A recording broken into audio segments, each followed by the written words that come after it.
Madame, Messieurs, bonsoir et bienvenue dans ce numéro du Club de la Presse. Des militants du PDCI RDA signent le président du parti Tidjane Thiam en justice plus foncier urbain en Côte d'Ivoire. Pourquoi autant de litiges? On essaiera de comprendre ces deux sujets avec nos invités ce soir. Félix Boni, bonsoir Félix. Bonsoir docteur. Alors, bienvenue Félix. Bienvenue également à Yacouba Sangaré. Bonsoir Yacouba. Bonsoir Kolo, c'est un plaisir d'être là. Le journal Le Patriote et le journal Le Nouveau Réveil avec Jérôme Dri. Bonsoir Jérôme. Bonsoir Kolo. Bienvenue Jérôme. Et puis Beta Michel, Le Bélier. Bonsoir. Bonsoir docteur Kolo. Voilà, bienvenue messieurs. Bienvenue dans le Club de la Presse.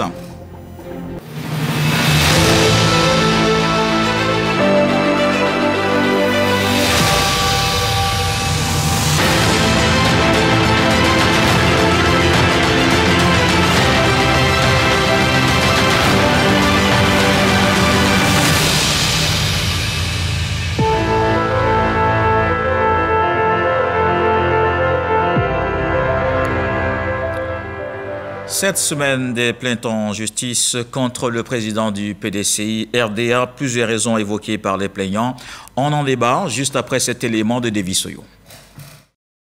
Le président du PDCI RDA fait l'objet d'une assignation en justice depuis le mardi 18 février 2025. Une procédure judiciaire lancée par 4 militants du parti pour une destitution immédiate de Tidjane Thiam à la tête du plus vieux parti de Côte d'Ivoire. Cette action judiciaire fait suite à une série de dénonciations sur son éligibilité en qualité de président du PDCI RDA et sur des violations présumées des statuts du parti. La plus virulente de ses détracteurs, Valérie Yapo. Elle faisait déjà l'objet d'une suspension des instances pour non-respect de la ligne de son parti. Un autre répondant au nom de Zerigbe Tiemoko s'est désolidarisé des plaignants au motif qu'il ne se reconnaît pas dans cette procédure. Et aujourd'hui, quelle est la situation? Le mercredi 19 février dernier, le PDCI RDA a réagi par l'entremise de son porte-parole. Bredoumi Soumaïla Traoré assure que le président Tidjane Thiam remplit bel et bien les conditions pour diriger le PDCI RDA. Quant aux plaignants, le porte-parole affirme qu'ils sont méconnus des fichiers du PDCI RDA. Un autre feuilleton qui pourrait connaître un dénouement le 27 février prochain, date de l'audience. Je vous remercie. Alors, messieurs, je vais commencer bien par Jérôme Andry du journal Le Nouveau Réveil. Qu'est-ce qui se passe au juste?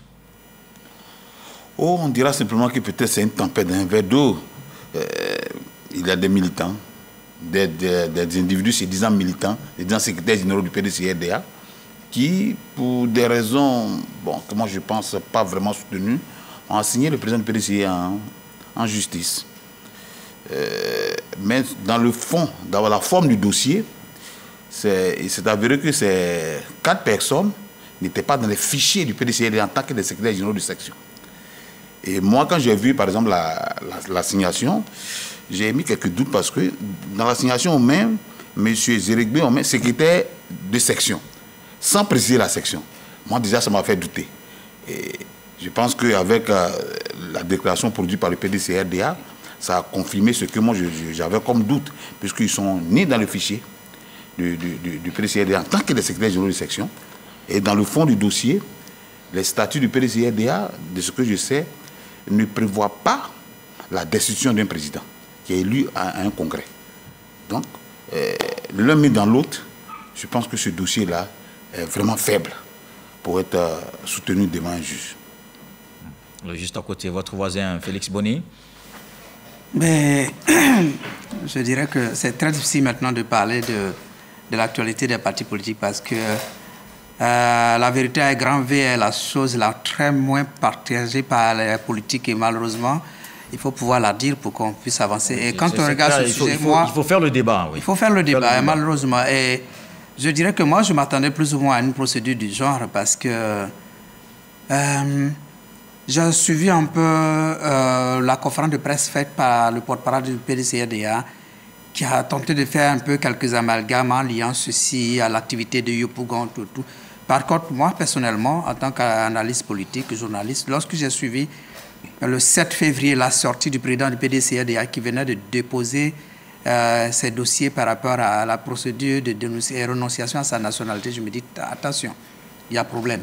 Et le lendemain 8, lorsqu'il se retrouve devant les enseignants de Ayam Sokro, et qu'il annonce là-bas qu'il dit, tient certains propos du genre, il avait été bien interpellé sur la question de sa nationalité, qu'il avait fait la promesse de régler ce problème et qu'il a engagé des procédures et tout.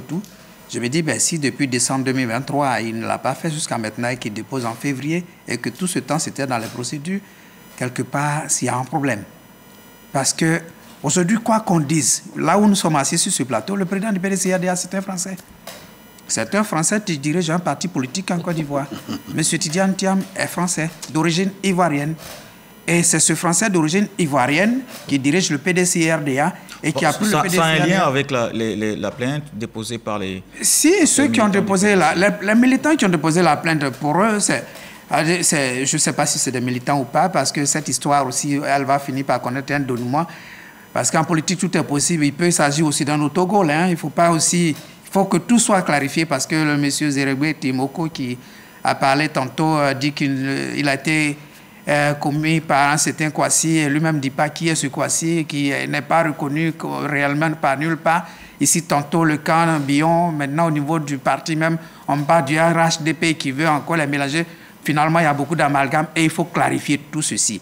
Toujours est-il que dans le fond du dossier, les militants du PDCI, même si ce n'est pas ceux qui ont porté plainte, pensent qu'aujourd'hui, le président du parti, peut-être n'aurait pas dû être élu président du parti, parce que s'ils avaient l'information qu'il était français, c'est possible qu'au Congrès, il y a des gens qui n'auraient pas pris le risque d'aller le voter pour devenir président, ou n'auraient même pas pris le risque de dire... d'introduire une motion pour dire que ce serait le candidat naturel de notre parti, sachant que cette question de nationalité pouvait se poser en aval, en tout cas lorsque les candidatures à l'élection présidentielle allaient se poser. Donc il y a problème, il y a réellement problème. C'est pourquoi je dis la vérité grand V, c'est celle que les politiciens n'aiment pas, mais il faut pouvoir la dire. Il faut faire face à la réalité pour qu'il y ait des solutions qui puissent se trouver.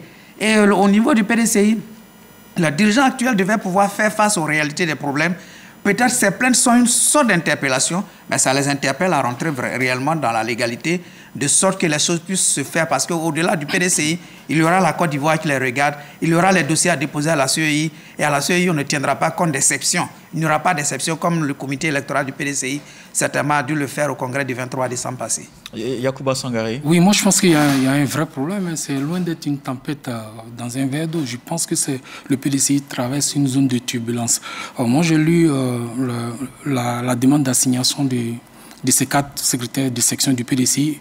Ils font en même temps le même reproche que Mme Yapo, hein, qui elle est membre du bureau politique et elle aussi a été déléguée départementale du PDCI de la zone d'Akoupé. Qu'est-ce qu'il lui reproche? Il reproche la violation de 2 alinéas de l'article 41 qui établit les statuts du PDCI. Le premier alinéa dit qu'il faut être ivoirien. Donc si Thiam, à leur grande surprise, le 7 février dernier, reconnaît devant la nation qu'il a la nationalité française, il se pose des questions. À quel titre alors il a été élu comme président du PDCI? Ça, c'est la première remarque de ces plaignants. La deuxième remarque, ils estiment aussi que là, pour eux, ils estiment qu'il n'y a pas de bonne moralité.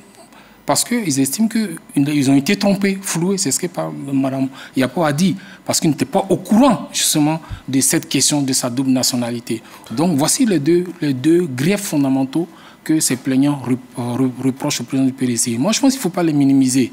Ce sont des militants du PDCI, peu importe qu'ils soient secrétaires ou pas, que les uns et les autres disent, mais ce qu'ils reprochent, c'est des faits réels.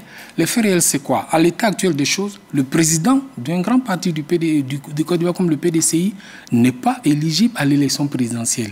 Et au Congrès, il y a une motion où les participants ont dit on souhaite que le président du PDCI soit le candidat naturel. Donc, vraiment, il y a une contradiction là. Donc, des militants peuvent estimer légitimement avoir été trompés, avoir été floués, et ils ont le droit de le dire. Et moi, je pense que pour cela, on ne doit pas les ouvrir aux hégémonies, parce que le PDCI est un parti démocratique selon sa dénomination. Donc, quand on est démocratique, on doit accepter le débat contradictoire en interne, et on doit écouter ces voix, pour moi, qui ne sont pas des voix discordantes, mais qui sont des voix qui posent des problèmes de fond. Sur la question de la nationalité du président du PDCI, parce que s'il est français, ils ont raison légitimement de se poser des questions. Est-ce qu'un Français peut diriger un parti politique en Côte d'Ivoire? C'est le problème qu'ils posent. Donc moi, je pense qu'il ne faut pas balayer ça du revers de la main. il faut leur apporter, s'ils ne sont pas d'accord, il faut qu'ils leur apportent la contradiction. Et cela va se faire devant la juridiction. Pour moi, ils ont raison de légitimement de poser ces questions parce qu'il y a eu un congrès, il y a un président qui a été élu, il n'était pas au courant qu'il avait la double nationalité et il l'apprend 13 mois après. Et ça, c'est surprenant. Pas la double nationalité parce que la Côte d'Ivoire n'admet pas. Oui, la Côte d'Ivoire n'admet pas. Voilà.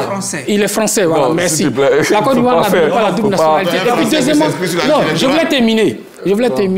Sur une remarque aussi qui a été faite par Mme Yapo lors de son intervention, qui n'est pas négligeable. Hein. Elle a évoqué le code de la nationalité, qui est clair dessus, qui dit que si un Ivoirien choisit délibérément une autre nationalité, au bout d'un certain nombre d'années, il perd. Il n'a pas choisi délibérément. Il perd, ça c'est un autre débat.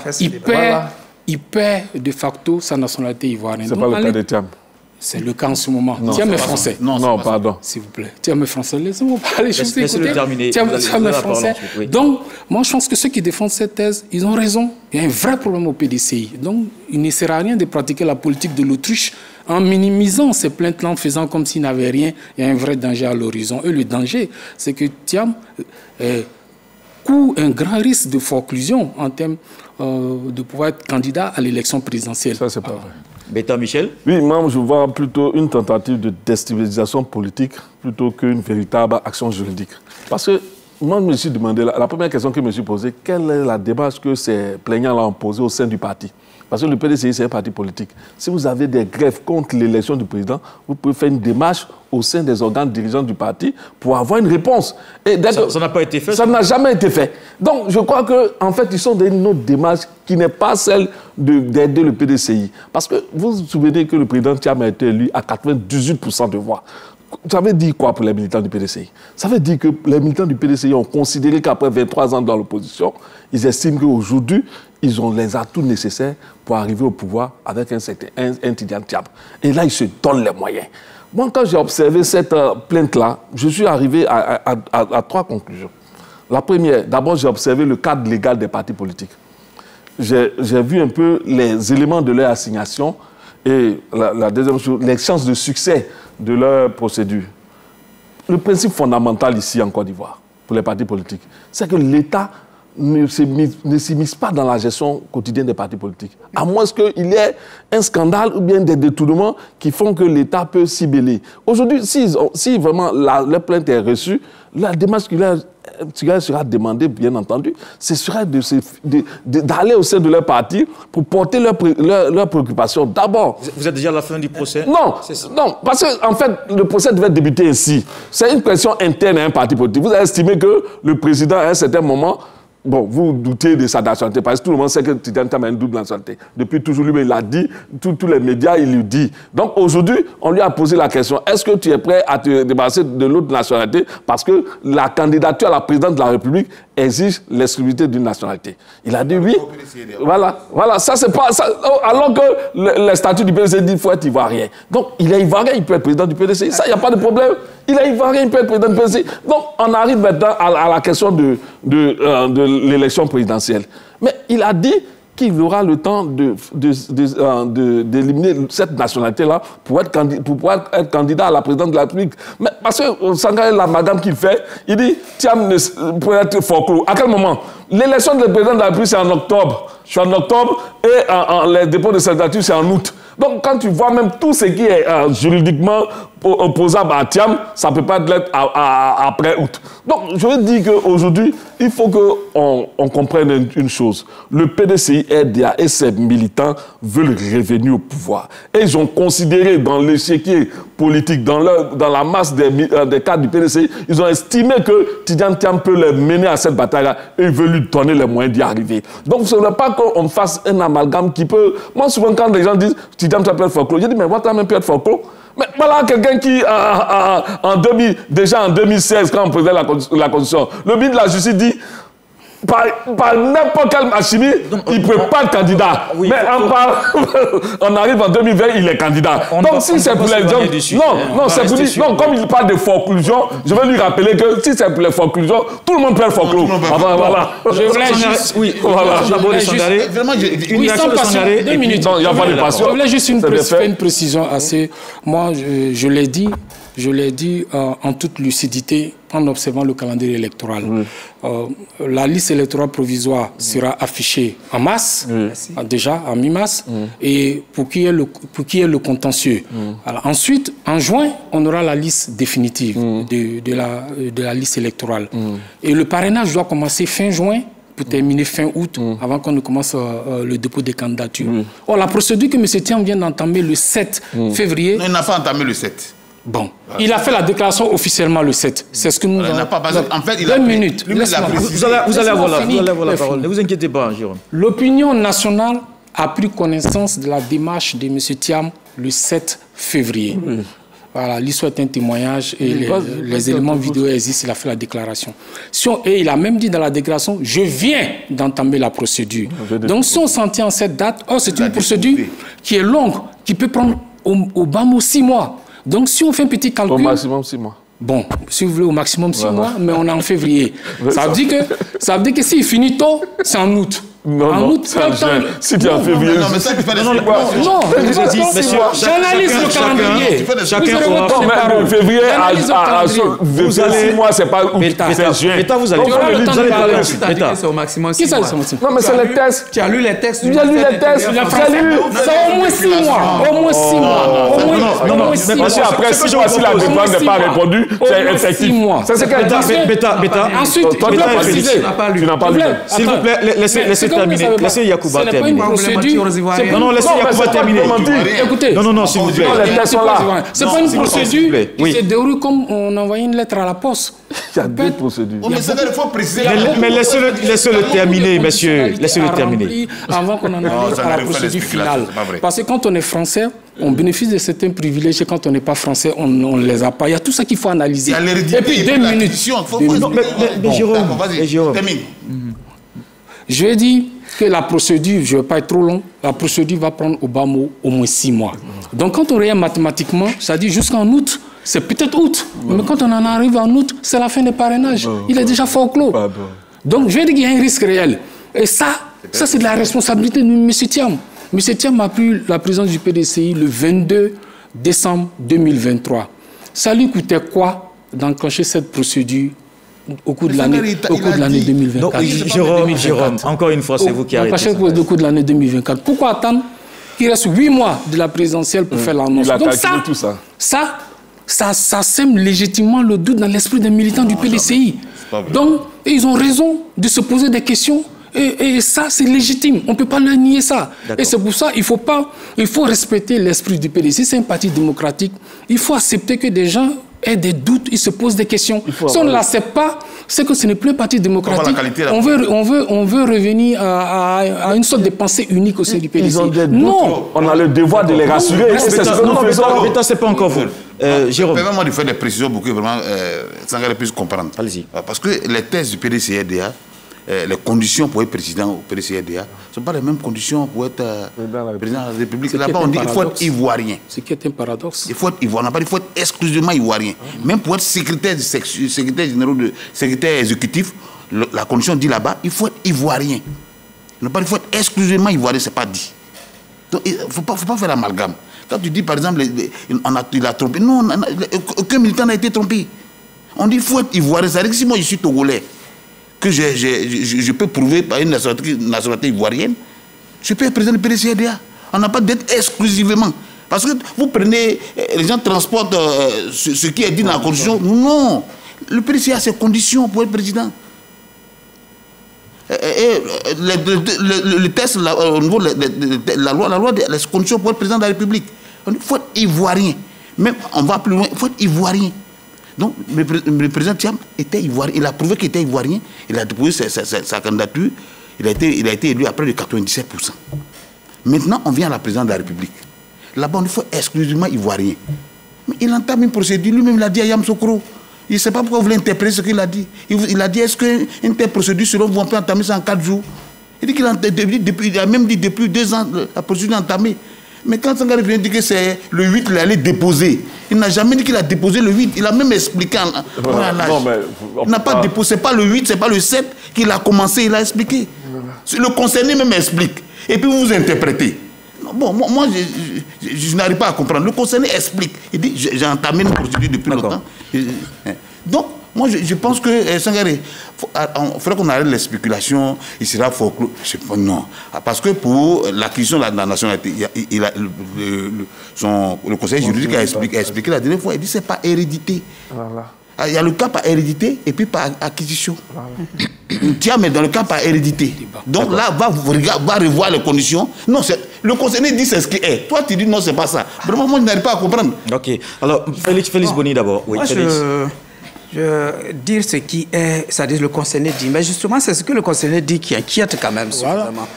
Parce que, pas moi seul, si c'était moi seul. Non. Même si ce plateau de Sangaré a dit, oui, ça veut dire que je ne suis pas seul. Alors, ce n'est pas de la spéculation. Déposer un dossier administratif et puis aller régler les problèmes. Non, j'ai entamé les procédures. Mais c'est quoi entamer les procédures verbales? C'est aller voir les gens pour dire non, accélérer mon dossier ou bien aller corrompre des gens, c'est ça les procédures? Alors je ne sais pas. Sinon, si je veux faire mon extrait de naissance tout à l'heure, moi qui suis né dans la sous-préfecture de Bongouanou, moi je dépose mon extrait de naissance. Et puis les procédures suivent leur cours. Si c'est 3 jours, 4 jours, voilà, j'engage les procédures. Je n'ai pas besoin d'aller demander.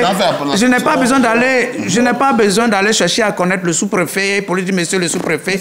Alors tout ça c'est de la spéculation. Moi, si vous pensez que c'est verbatim de M. Thiam vous convainc, moi ça ne me convainc pas, mais les procédures ont été entamées le 7 février et c'est ce que tous les Ivoiriens retiennent. Ça c'est un. Deuxième élément, Jérôme parle de nationalité par acquisition et par hérédité.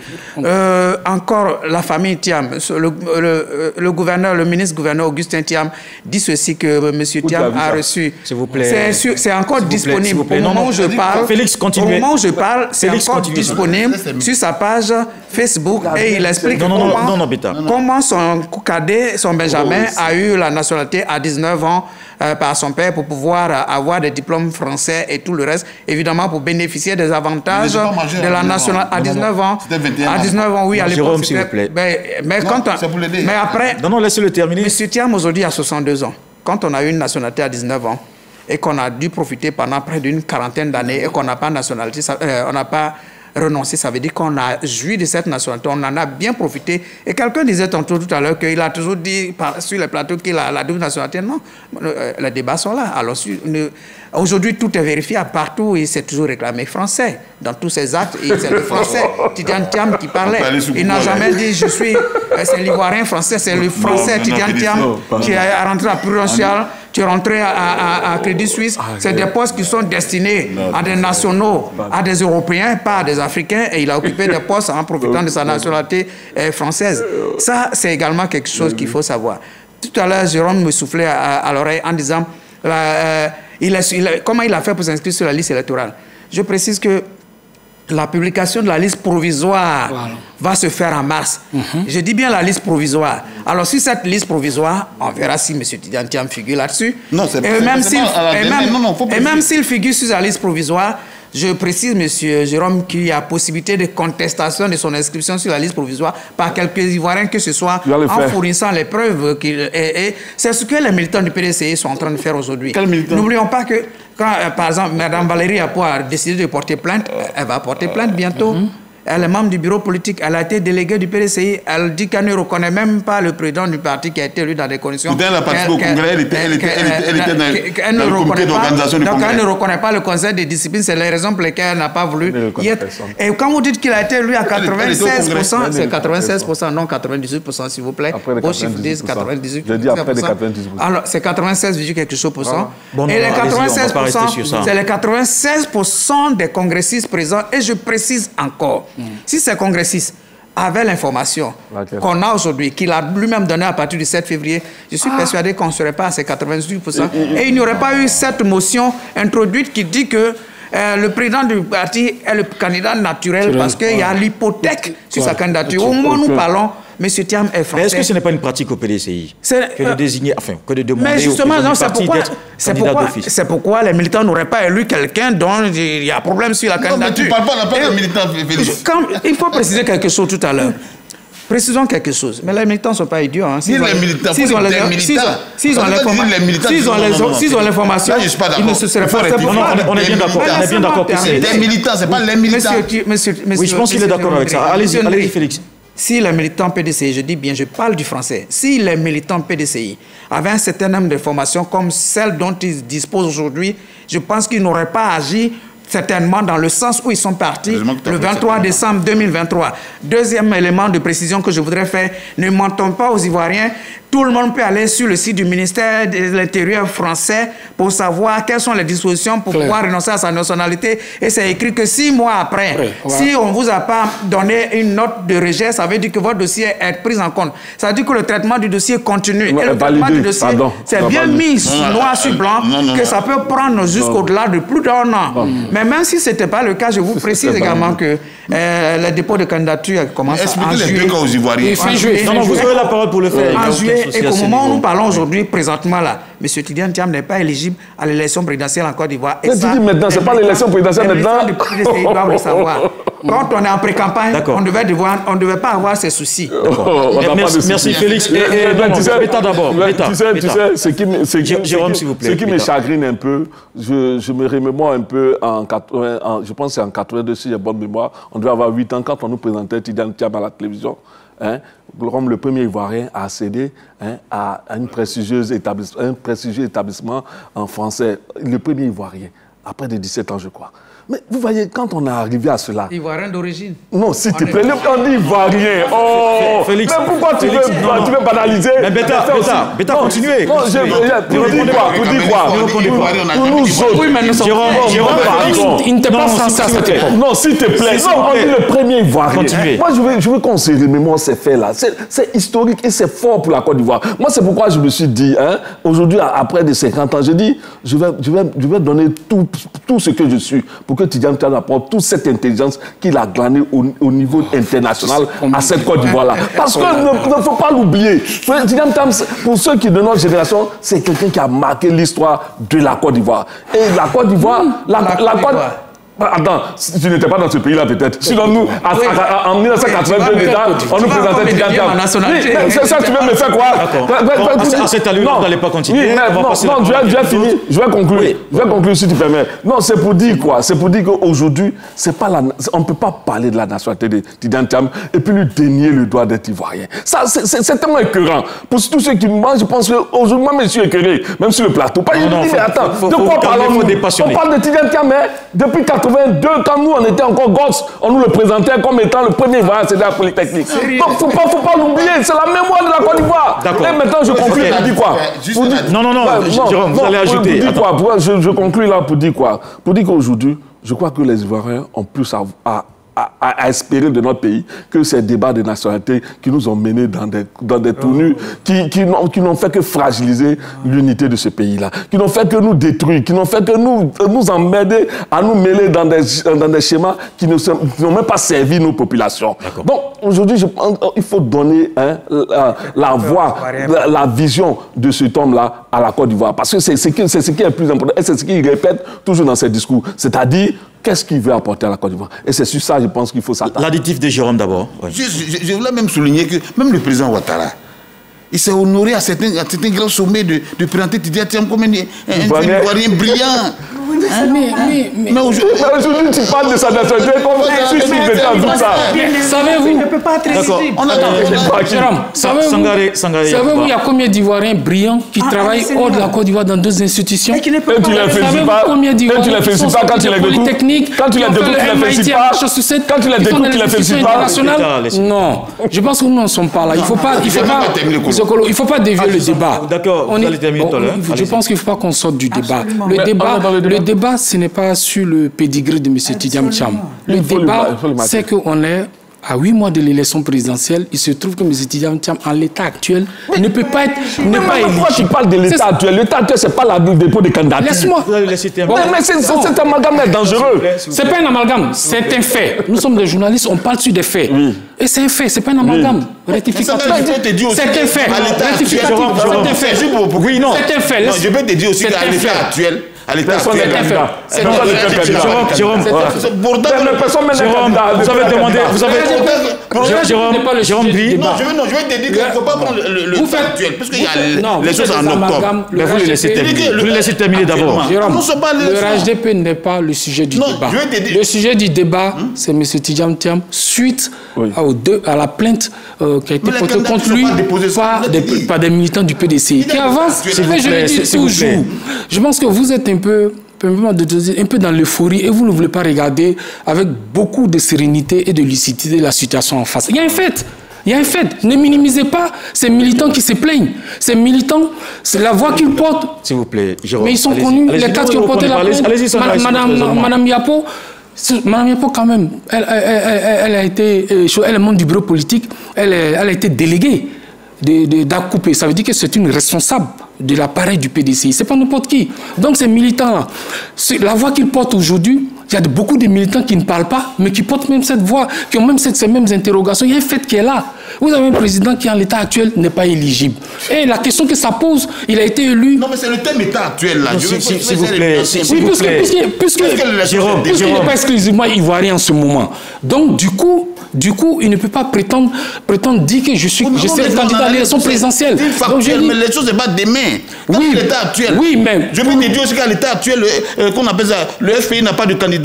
L'état actuel, l'RADP, on ne connaît pas le candidat de l'RADP. Donc, l'état actuel, c'est ça, l'état actuel. Non, c'est que tu es en train de faire l'amalgame. Non, je ne peux pas l'amalgame. Non, si. Tu fais un amalgame.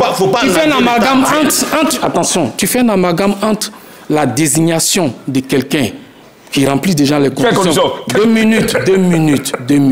Allez-y. Tu fais un amalgame, vraiment, qui pour moi qui n'est pas du tout correct. Tu confonds le choix entre des gens qui, au regard des tests, peuvent être candidats, mais qui n'ont pas encore été désignés, et quelqu'un qui, même si on le désigne dans son parti, il ne peut pas concourir parce qu'il ne remplit pas les conditions, il n'est pas exclusivement ivoirien. C'est un amalgame. Il ne faut pas faire un amalgame, ce n'est pas la même chose. D'accord. Donc, les autres partis n'ont pas ce problème. Je voulais terminer sur ça. Je lui ai dit qu'il faut regarder les choses sereinement. Monsieur Tidjane Thiam, la plainte, pour moi, cette plainte-là, il ne faut pas la négliger. Et ils ont raison de se plaindre et de se poser des questions. Et il ne s'agit pas de les rassurer. Ils ont porté des plaintes et ils ont raison de se poser une véritable question. Et moi, j'estime, et ceux qui disent au sein du PDCI qu'ils ont le sentiment d'avoir été trompés, ils ont été trompés. Un congrès ne peut pas, un congrès dire nous souhaitons que notre président soit le candidat naturel alors qu'il ne remplit pas les conditions pour être candidat. Il y a quelque chose qui ne va pas. Alors, ce qu'on va faire maintenant, une minute à vous, Jérôme, et une minute à Félix Boni. On va passer au prochain sujet. Je n'arrive pas à te suivre. Aujourd'hui, nous sommes à l'état. Toi, tu en as l'état actuel. Voilà. Est-ce qu'à l'état actuel, tu peux me donner le nom du candidat du PPACI? Est-ce qu'à l'état actuel, tu peux me donner le nom du candidat du RADP? Est-ce qu'à l'état actuel, tu peux me dire ce que non, parce que quand tu parles de l'état actuel, l'élection c'est en octobre. Voilà. On constitue les dossiers pour aller en octobre. Même celui qui pense qu'il remplit les conditions, même pour le candidat du RADP, il peut ne pas être le candidat du RADP. Celui qui pense qu'il remplit les conditions, donc il ne faut pas analyser ce qu'on appelle l'état actuel.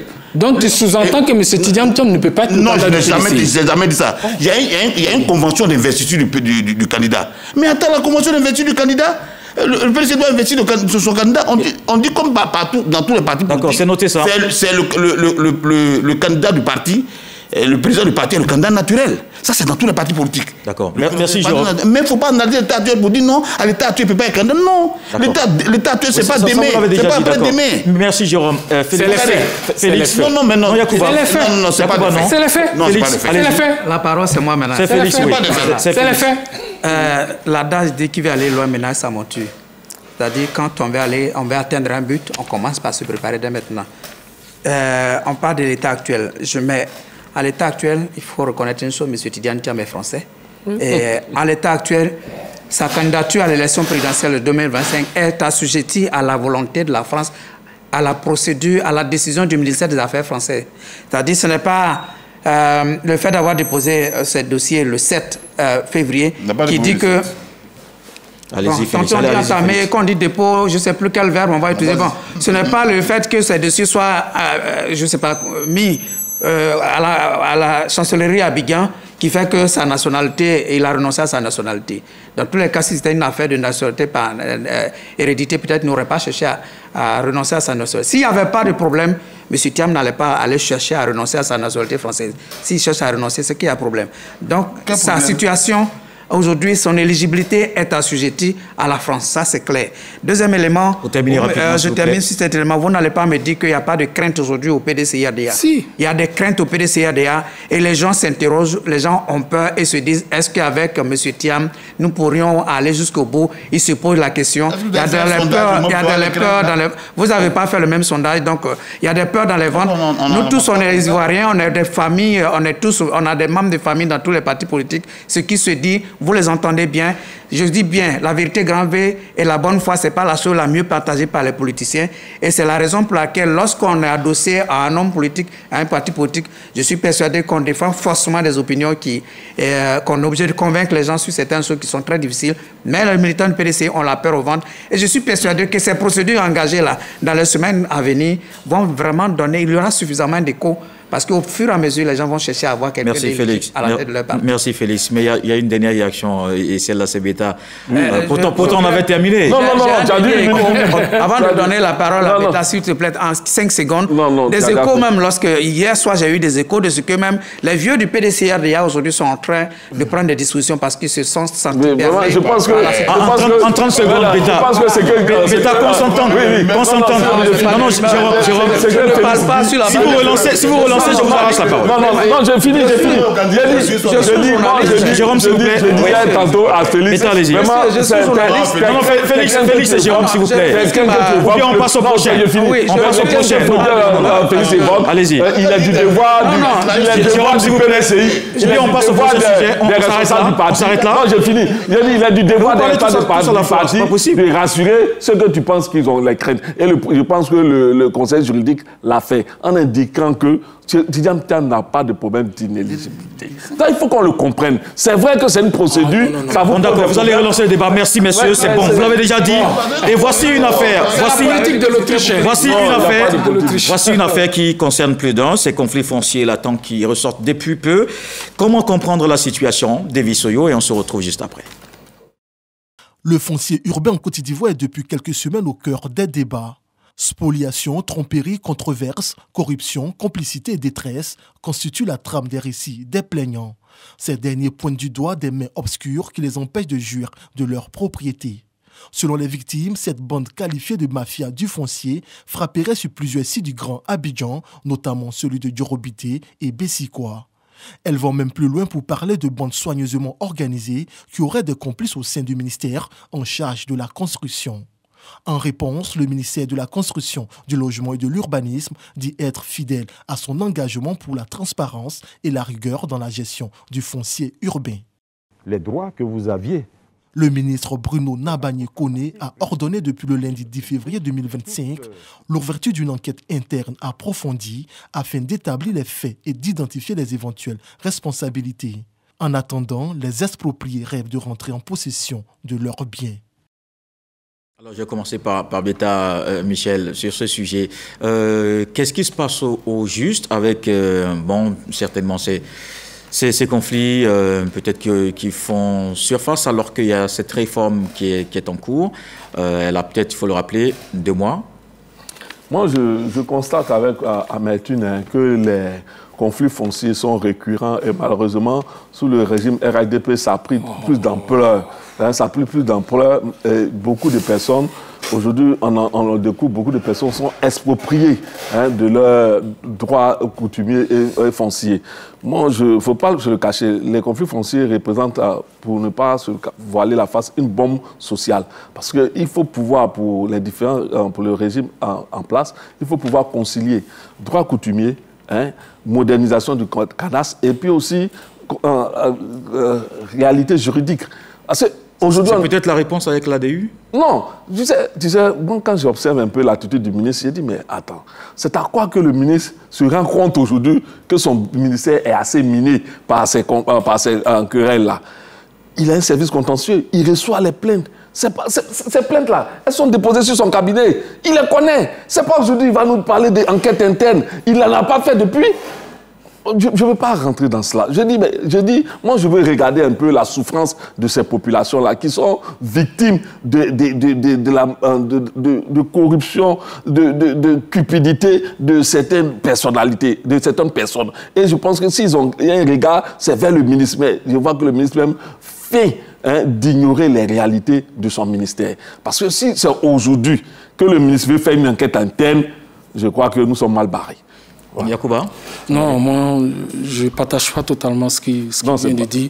Non, je pense qu'il faut éviter de politiser les affaires de conflits fonciers. Les conflits fonciers, on est tous contemporains de cette Côte d'Ivoire. Les conflits fonciers ne datent pas d'aujourd'hui. Ça date depuis de beaucoup d'années. Tout ça, c'est dû un peu pour moi à une faiblesse de la gestion foncière en Côte d'Ivoire depuis de longues années. Et vous savez, avec la question des attestations villageoises, on n'a jamais, depuis de longues années, réussi à juguler un phénomène pour moi qui est la base de tout ça. C'est la question de l'attribution multiple. Cette propension qui consiste à vendre des terrains à une personne, 2 personnes, 3 personnes. C'est ça la base, tout part de là. C'est ça qu'il faut régler. C'est pour ça que moi je pense qu'il faut saluer cette année les réformes qui sont en cours, notamment l'ADU, qui est l'attestation des droits d'usage coutumier. Et moi, je l'avoue honnêtement, je suis choqué de voir que des gens ont des réserves ou des réticences vis-à-vis de l'ADU. L'ADU, c'est quoi? C'est un document qui va permettre de sécuriser les transactions foncières. C'est-à-dire quoi? C'est-à-dire que chaque terrain sera immatriculé avec un numéro au niveau de l'ADU et référencé dans le guide au niveau du ministère. Donc, et est-ce que les gens, ils font un amalgame, ils pensent que le ministère, avec l'ADU, se substitue au chef traditionnel? C'est faux. Le ministère ne se substitue pas au chef traditionnel. Le ministère du chef traditionnel, nous allons remplacer l'attestation par l'ADU, par un document qui est plus fiable. Mais l'attestation actuelle, l'ancienne attestation villageoise, là, elle n'est pas uniforme. Vous partez dans un village A, c'est une couleur bleue. Vous partez dans un village B, c'est une couleur verte. Et puis, ce n'est pas un document assez fiable. C'est un document qui peut être falsifié. On a eu des litiges fonciers où des gens ont imité des signatures des chefs. On a eu dans des villages où, après, il y a des générations qui sont arrivées, ils auront mis en cause les signatures des chefs antérieurs. Mais avec l'ADU, c'est fini. Parce que la parcelle aura un identifiant unique qui sera référencé dans l'ADU. Et le chef a une copie, le ministère a une copie. C'est-à-dire que si un chef A vend ce terrain à M. Kolo, il ne peut plus vendre ce terrain à M. Boni. Et c'est ça qui fait la sécurisation foncière avec un code QR. Non, pour le moment, c'est comme on a une saignée. Quand on a une saignée, qu'est-ce qu'on fait? On met d'abord un goulot d'étranglement pour arrêter la saignée. Une fois qu'on arrête la saignée, on essaie maintenant de guérir la plaie en amont. Mais tant qu'on n'arrête pas la saignée, on va toujours continuer d'avoir des problèmes. Pendant qu'on est en train de régler les problèmes ici, il y a d'autres problèmes qui vont survenir à droite et à gauche. C'est pour ça que moi, je pense que le ministère doit être ferme. Et ça, j'insiste là-dessus. Ils ont déjà engagé cette procédure depuis l'année dernière. Ils ont commencé à jouer déjà cette question de l'ADU en juillet 2024. Après, ils ont laissé un délai de 6 mois. Le 31, ils ont demandé tous ceux qui ont le lotissement approuvé de ne plus donner les attestations villageoises, de donner les ADU. On a vu des réticences, des grognes de certaines communautés villageoises. Je ne comprends pas du tout cela. Donc le ministère a donné... Non, le ministère a donné un délai jusqu'au 31 mars. Moi, je souhaite vraiment là qu'à partir du 31 mars, que le ministère soit ferme. À partir du 31 mars, pour tous les lotissements nouveaux approuvés, si quelqu'un doit acheter un terrain, plus question d'utiliser les attestations villageoises traditionnelles, c'est de prendre les attestations de l'ADU. Et je vais terminer. L'ADU, je l'explique, sécurise à la fois l'acheteur, l'acquéreur, et ça sécurise le vendeur. Parce que quand vous vendez le terrain à 2-3 personnes, excusez-moi de le dire, mais vous n'êtes pas sérieux, vous êtes un malhonnête. Pour moi, vous n'êtes pas mieux que le petit bandit qui vole le téléphone dans la rue. Parce que c'est du vol, c'est de l'extorsion, c'est de l'escroquerie. Donc il faut qu'on arrive à sortir de ça. Et c'est pour ça que le ministère doit continuer. En plus de l'ADU, il y a encore d'autres réformes. Par exemple, il y a le système de gestion, le SICFU, gestion du foncier urbain d'Abidjan, qui permet de numériser tous les actes. Depuis, depuis l'acquisition à la base jusqu'à la délivrance de l'ACD. Maintenant, il y a l'UDFI, qui est l'identification unique du foncier, qui permet aussi d'affecter un numéro d'identifiant à chaque parcelle foncière. Tout ce qu'on parle l'affaire de Bessie, c'est quoi? À la base, quand tu regardes là, c'est l'attribution multiple. C'est le fait que le même terrain a été vendu à 2-3 personnes, c'est tout. Ouais. Donc les responsabilités sont engagées. Si on en est arrivé là, c'est parce que les chefs n'ont pas été corrects. Il y a aussi dans des ministères aussi des agents administratifs, il faut avoir l'honnêteté de le dire, qui ont profité de ces failles-là aussi pour commettre des magouilles. Et c'est pour ça que moi je salue cette enquête interne. Il ne faut pas se plaindre. L'enquête interne, le ministre le décide Peut-être qu'il le décide maintenant, mais certains ont dit qu'il ne le fait plus tard. Pour moi, il vaut taco jamais parce qu'il y a une crise qui est là pendant là. Il faut régler ça. D'accord. Voilà. Jérôme Nelly. Il faut d'abord souligner que ce problème-là met quand même en lumière la corruption impunie dans certains services de notre administration. Il faut souligner ça. Cette affaire-là ne date pas d'aujourd'hui. Tout à l'heure, mon frère Beta a dit que c'est sous le RADP que ça a accentué. Là, je suis un peu d'accord parce que depuis 2005, le ministre Montano, après Madou Sanogo, Isaac D. 2005, c'était le FPI qui était au pouvoir. Oui, mais c'est le ministre qui dirigeait, il s'appelait Montano, il venait du RADP. Le HDP n'était pas au pouvoir en 2005. Mais le ministre qui était là, il s'appelait Montano. Ils sont contemporains de notre histoire récente. Nous, on est déjà... Ils ont J'aime pas cette politisation. Mais c'est politique. J'aime pas cette politisation. Le ministre s'appelait Montano. Sérieux qui touche tous les Ivoiriens. Vous pensez que des gens qui sont spoliés de leur terrain, ce sont seulement les militants de l'opposition? Il y a des gens aussi des RHDP qui sont spoliés de leur terrain. Mais c'est que c'est la gestion du RHDP qui est décriée. C'est la gestion du RHDP qui est décriée. D'accord, alors ce qu'on va faire, messieurs... Il faut sortir du débat politique. Vous devez sereinement le problème. Il y a un problème qui est là. Avec beaucoup de failles, on va laisser Jérôme terminer. Sangaré, je reprends pour dire que le ministre qui était là, ce problème foncier a commencé à s'accentuer à partir du ministre Montano. On sait combien de bruit ça a fait en Côte d'Ivoire. Après, il y a eu le ministre Madou Sanogo, Isaac D qui a fait à peine un an, et aujourd'hui le ministre Koné Bruno. C'est un réseau mafieux qui est constitué au niveau du ministère. On peut avoir l'ADU, on peut faire toutes les réformes possibles. Mais tant que le réseau n'est pas démantelé, toutes ces réformes-là n'iront nulle part. Comment comprendre que pour l'attribution de l'ACD, on peut attribuer pour un même terrain 2 ACD signés par le même directeur? Attends, alors nous comprenons quelque chose. C'est-à-dire que, logiquement, tout à l'heure, mon frère Félix Boni me disait que ce n'est pas possible parce que quand un ACD est donné, que quelqu'un vient demander un ACD, logiquement, la machine doit rejeter. Mais ce n'est pas ça. Le cas de la petite Aïda, un terrain qui est acquis par son papa, elle introduit l'ACD. Pendant que son ACD est en cours, il y a un autre ACD qui sort. Et quelques mois après, elle reçoit elle-même son ACD. Mais ce n'est pas possible. C'est qu'au niveau de la direction de l'urbanisme, il y a un problème. Et ce même ACD est signé par le même directeur Diallo à Boulaye. Bon, alors nous comprenons quelque chose. C'est-à-dire qu'on peut faire toutes les réformes. C'est vrai, le ministre va faire une enquête. Mais il va faire une enquête maintenant. Mais après combien d'années maintenant? On ne sait pas quand elle va aboutir. Moi, mais je dis, je précise. Je ne crois pas qu'on puisse faire la fraude. On peut mettre toutes les réformes possibles, toute la technologie possible, mais tant que ce réseau existe, comme tu l'as dit, avec la complicité de certains chefs, là je suis d'accord avec toi, parce qu'avec la complicité de certains chefs de village, tant que ce réseau va exister, ils vont toujours contourner toutes les réformes qui seront faites. Il faut déjà commencer à démanteler le réseau pour que la réforme puisse être bien engagée. Félix Boni. On va finir l'enquête d'abord. S'il vous plaît. Jérôme a parlé tantôt de tous ces problèmes révèlent la face de la corruption. Effectivement, je suis d'accord. Il y a de la faille dans le système, il y a des agents qui sont corrompus, mais tout le monde n'est pas forcément corrompu. C'est pourquoi aussi qu'il faut des réformes. Mais moi, je vois la question foncière comme un problème très, très, très important parce que la sécurisation du foncier est un acte de souveraineté, à mon avis. Le foncier fait partie de la souveraineté nationale, parce que c'est une question qui n'est pas moins sensible que la question de la nationalité. Un territoire, un pays, c'est un territoire et ses habitants. Et ses habitants qui sont les propriétaires terriens. Et lorsqu'on commence à avoir des soucis sur le foncier, c'est un gros problème. Surtout que j'ai entendu plein de choses, comment ceux qui ont acquis le terrain. Vous voyez, la plupart, je ne suis pas en train de lancer la pierre à qui que ce soit. Je ne suis pas en train de toucher d'autres problèmes de discrimination. Mais généralement, les nationaux, les gens qui viennent chez nous, ils sont très pressés d'acheter des terrains. Je vois un pays comme le Gabon qui, depuis un moment, a introduit dans sa législation que pour acquérir le foncier gabonais, qui est très réduit, il faut être un national gabonais. Ça dit que, quelque part, la question du foncier est très, très, très, très sensible. Aujourd'hui, avec la montée de la démographie, vous voyez, tous ces problèmes qui sont en train de s'exacerber sont liés à la montée démographique en Côte d'Ivoire. On était très peu avant. Aujourd'hui, on tourne autour de 30 millions d'habitants. Abidjan tourne autour de 6 millions d'habitants. Il y a la pression démographique qui exerce également une pression sur le foncier. Et donc, tous ces problèmes-là s'exacerbent.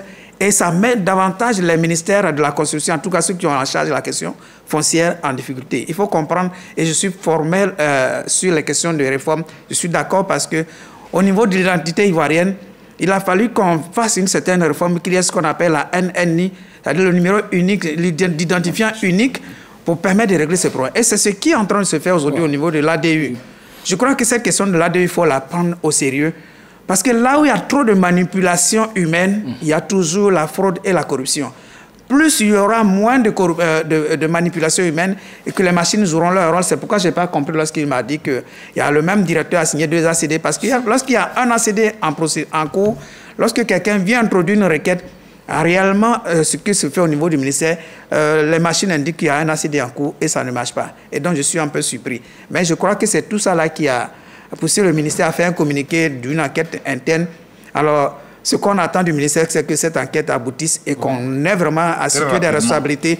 Parce que ce que les Ivoiriens redoutent souvent, c'est qu'on annonce toujours des enquêtes et on n'a pas la suite. Cette fois-ci, il faudrait qu'on ait la suite parce que les questions foncières sont en train de se généraliser. Il n'y a pas que Kabigan, Anyama, Djirogobité et autres, mais même dans nos villages, dans toutes les communes de Côte d'Ivoire, la question foncière devient un problème sérieux. Ça veut dire que la démographie est en train de s'accroître et les terres commencent à se raréfier. Il faut faire attention à cette bombe. Beta Michel n'a pas bien perçu vos solutions parce que finalement, il faut arriver à quelque chose. Non, et l'idée déjà de l'ADU, expliquée par Sangaré et puis par Félix aussi, la solution à tout ceci. Vous savez, l'autre parlait de l'ACD qui était introduit et qu'un autre ACD ne pouvait pas sortir. Mais on voit qu'un autre ACD est sorti.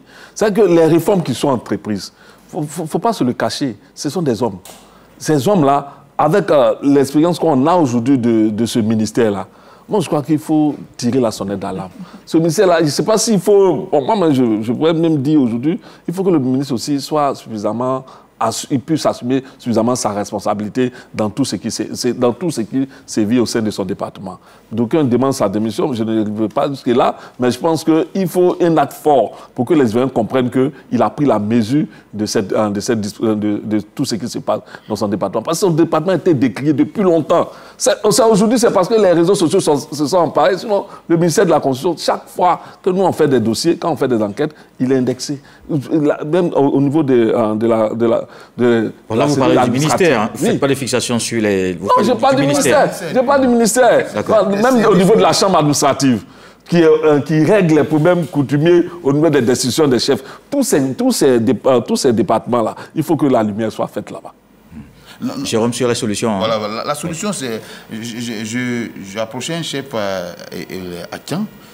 Je me demandais comment l'administration au niveau de la chefferie se passe. Parce que le constat, c'est que, tout à l'heure, Sangaré parlait des chefs, mais on a l'impression qu'au niveau des Atiens, il n'y a pas de continuité dans la gestion des villages. Quand un chef vient, je prends le cas d'Akouagban. C'est ce qui se passe à Akouagban. Le chef qui était sur le plateau récemment a été désavoué par l'ancien chef qui avait pris l'engagement avec une structure pour travailler dans le village. Oui. Donc ça fait que, comme il n'y a pas de continuité, le nouveau chef qui vient, il remet toujours en cause ce que l'ancien chef a fait. Et surtout, en commençant par le changement d'attestation. Qui centralise tout au niveau de l'administration. Je dis pas parce qu'un chef ne puisse pas manipuler la donnée. Je dis c'est bien de faire les réformes. Vous dites la même chose, non? On dit la même chose, c'est bien de faire les réformes. Mais quand on fait les réformes, si les réformes ne sont pas suivies, on reviendra toujours à la même situation. Oui, mais il y a des réformes qui sont aussi... Il y a des réformes qui ont été faites. Voilà, vous ne pas le ministre a dit récemment qu'il maîtrise mieux la situation que par le passé. Voilà, et puis mais on a l'impression qu'aujourd'hui, mais vraiment, c'est du grand cafouillage là-bas, surtout au niveau de la direction de Liban, c'est du grand cafouillage. On signe même le Conseil d'État prend des actes. Moi, ce que je voulais vous dire... Vous savez que le Conseil d'État prend des actes qui ne sont même pas suivis. Mais ce que je voulais vous dire... Le Conseil d'État prend des actes qui ne sont pas suivis. Je prends le cas d'Akouagban, à Benjerville. Le Conseil d'État a pris des actes. Mais bon, les gens ont floué des actes et puis ils ont continué. Non, moi, je crois que les réformes vont changer les choses. Parce que quand tu regardes l'historique des conflits en cours, tous ces conflits sont antérieurs aux réformes en cours. Tant que c'est les hommes qui mettent en œuvre les réformes. Oui, mais quand les hommes mettent les réformes, on met des réformes avec des garde-fous. Quand on fait un document avec un code QR qui est enregistré, je crois qu'un individu ne peut pas se permettre d'intervenir comme ça. Je pense que ceux qui mettent ça aussi, et puis c'est un document toutes les précautions sont prises pour que ce document ne soit pas falsifiable et ne soit pas truqué par rapport aux attestations villageoises. D'abord, il y a d'abord un changement fondamental qu'il faut percevoir. Je l'ai dit dans mon intervention. L'actuelle attestation villageoise n'est pas uniforme. Donc, n'importe quel village fait son attestation villageoise. Et cette attestation villageoise peut être falsifiée. Même par des gens même du village, même qui peuvent aller l'imprimer ailleurs, faire des copies conformes, et puis revendre le même par les gens du ministère. Parce que là, le chef disait le guide même qui est au ministère est différent du guide du village. Bon, ça c'est un autre débat, mais je vais dire... Non, c'est pas un autre débat, c'est le même débat. Non, je vais dire que ne soyez pas pessimiste quant aux réformes. Forcément, moi, je crois que ces réformes vont régler beaucoup de problèmes. Surtout la question, je l'ai dit tantôt, la base, c'est l'attribution multiple. C'est ça qui amène tous ces problèmes-là. C'est parce que 2 personnes, 3 personnes vont se retrouver sur le même terrain, ils ont les mêmes papiers sur le même terrain, ils se battent. Or, avec l'ADU, c'est impossible qu'il y ait 2 ADU sur une parcelle de terrain. Attendons pour voir. Moi, je crois. Si. Moi, je crois. Donc, mais je pense qu'il vaut mieux espérer. Bonne partie du conflit. Mieux vaut avoir espoir, je pense. Mieux vaut avoir espoir. On a des personnes qui sont au ministère qui vont manipuler tout ça. Félix, parce qu'il faut bien sortir de là. Oui, Félix. S'il n'y avait pas de réformes, c'est là qu'il fallait craindre. Il y a des réformes. Mais dès l'instant où il y a des réformes, il faut pouvoir laisser les... Mais pas la première réforme. L'ADU, à ce que je sache, est en mais vous n'allez pas faire le procès de l'ADU alors qu'il n'a même pas commencé. C'est un bébé qui est tout... Non, certains acteurs n'en veulent pas. Certains acteurs n'en veulent pas. Non, ceux qui n'en veulent pas, c'est moi qui ai la parole, non? S'il vous plaît, c'est un bébé qui a à peine 2 mois. Mais certains acteurs n'en veulent pas. Donc, ceux qui n'en veulent pas, ils ont des raisons de douter de leur bonne foi. Il faut espérer, il faut regarder, et puis peut-être vers la fin, en discuter. On ne peut pas juger quelqu'un. C'est comme une loi qui se vote à l'Assemblée nationale. On ne peut pas juger quelqu'un sans regarder. C'est-à-dire, on a des réformes. Regardons ce que la réforme va donner. Et puis la réforme va donner, puis après on va juger. Mais a priori, ne disons pas que ce sont les hommes qui mettent, mais ce ne sont pas des machines qui vont mettre les réformes en marche. Quand il y a des innovations, c'est toujours les hommes qui les mettent en marche. Mais s'il n'y avait pas de réforme, moi j'aurais craint. Mais maintenant qu'il y a des réformes, regardons ce que la réforme va donner. Parce que moi je pense qu'avec cette possibilité d'avoir un identifiant unique, ça va régler le problème et au niveau des familles. À côté de la réforme, le réseau existe toujours. Non, le réseau ne pourra pas. Parce que l'ADI sera une... D'accord, on a bien compris vos positions. Sangalé Yacouba, le journal Le Patriote, le Bélier, Beta Michel, le Nouveau Réveil avec vous, Jérôme Dry, et puis Félix Boni. Messieurs, merci. Merci d'avoir été là ce soir. On se dit à dimanche pour un autre numéro du Club de la Presse.